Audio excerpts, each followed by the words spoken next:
Hello everyone and welcome back. Today we're diving into a deck tech for Eshki Dragonclaw. She's one of my favorite legends from the plane of Tarkir and the leader of the Temur clan. Eshki is incredibly powerful and offers a really unique deck building challenge thanks to her specific trigger requirements.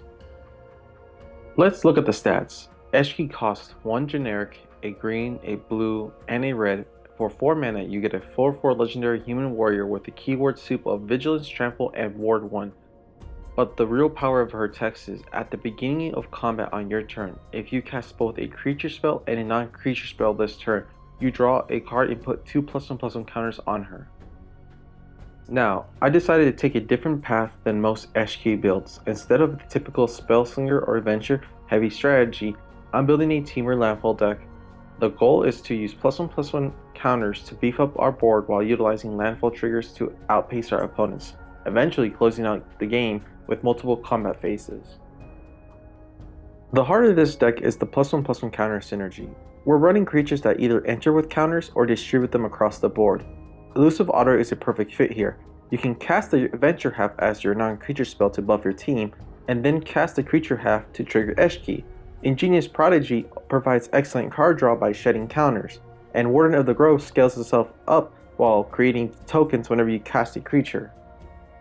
We're also running Monogurt Hydra, which grows exponentially as players cast spells. Forgotten Ancient acts as a battery, soaking up counters from every spell played and redistributing them where they're needed the most.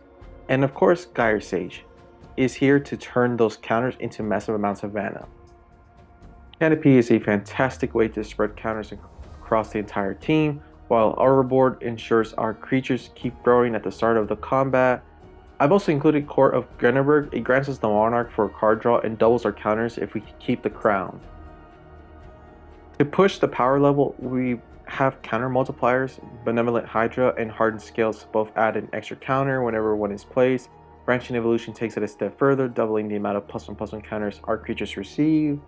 Tommy of Whispered Hope is an all-star in the list. Not only does it add an extra counter to our creatures, but mana's tapping ability scales with its own power. The bigger the Kami, the more mana we have for our explosive turns. Let's look at the other half of the deck, Landfall.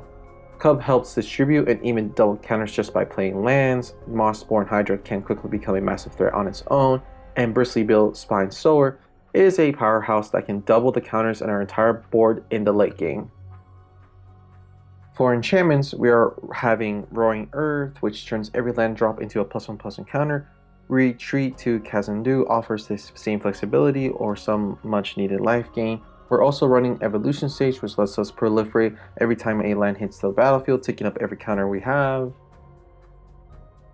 Avenger Zendikar is a classic finisher. It creates a massive board of plants that grow quickly into lethal threats. Scootsworm is another staple that can make opponents panic once we start ramping. I've also included Dragonback Assault as a immediate board wipe. Since our creatures are usually the biggest on the table, it clears the path and even generates dragons whenever we play a land. Tireless Provisioner is an essential for the early game ramp. In the late game, it switches to generating food tokens, which is vital since this deck doesn't have many other ways to stabilize our life total.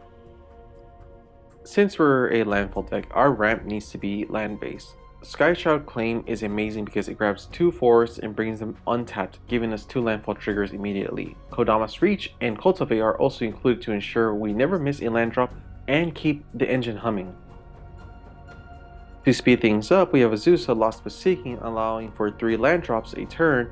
Excavator lets us replay fetch lands from the graveyard for double triggers every turn, and Conduit to World provides a similar effect while letting us cast spells from the bin if we run out of gas. Sky Serpent Seeker is a card that many players overlook, but in this deck, its exhaustibility is a fantastic surprise tool, letting us tutor for 2 lands and generate a burst of landfall triggers if we have those things out there in the board. Finally, we want to capitalize on Eshki's combat trigger by taking multiple combat phases. Karlach, Fury of Avernus, is a perfect fit here, giving us an extra combat each turn. Furthal can provide those 2 final combat phases that are needed to end the game, and Great Train Heist gives our creatures first strike and that extra combat phase to end the game. Going to our all-star multi-combat phase is Aggravated Assault. It's incredibly versatile. Whether you need some untapped creatures for that turn, or if you can push through with every creature you got, it's such a versatile card.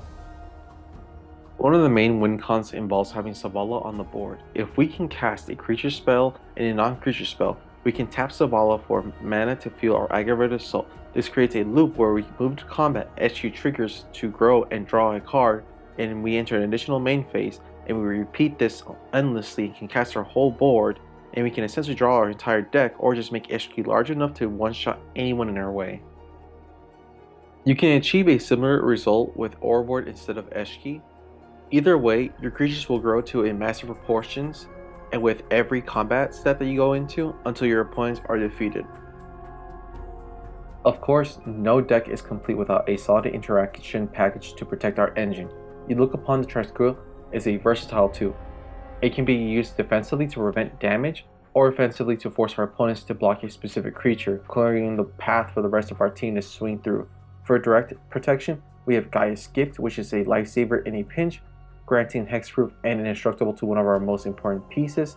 Finally, Snakeskin Veil is an efficient 1 mana way to provide hexproof, and since it adds a permanent +1/+1 counter, it fits perfectly with our overall strategy.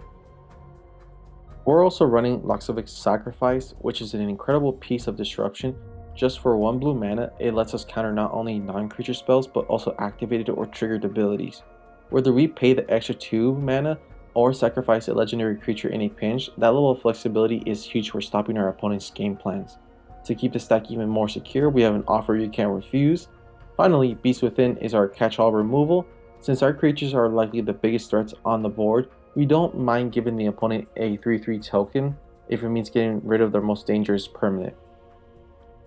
We also run non-creature removals such as Collective Resistance that lets us, destroy a target artifact and enchantment, and if we escalate above that, we can also give our creature indestructible until end of turn and hexproof. Heritage Reclamation is a good way to remove any enchantment or artifact and also exile a graveyard permanent or card and draw a card on top of that. Return of Nature is also a good removal card for anything in their field that's an artifact or enchantment or something in their graveyard. We'll also be running Wishing Well. Wishing Well is a good card in this deck because we can cast instants or sorceries from our graveyard, and that lets us free up our mana space for creature spells, so it fulfills Eshki's requirements. Given it helps us find our combo pieces or cards that we need to finish the game.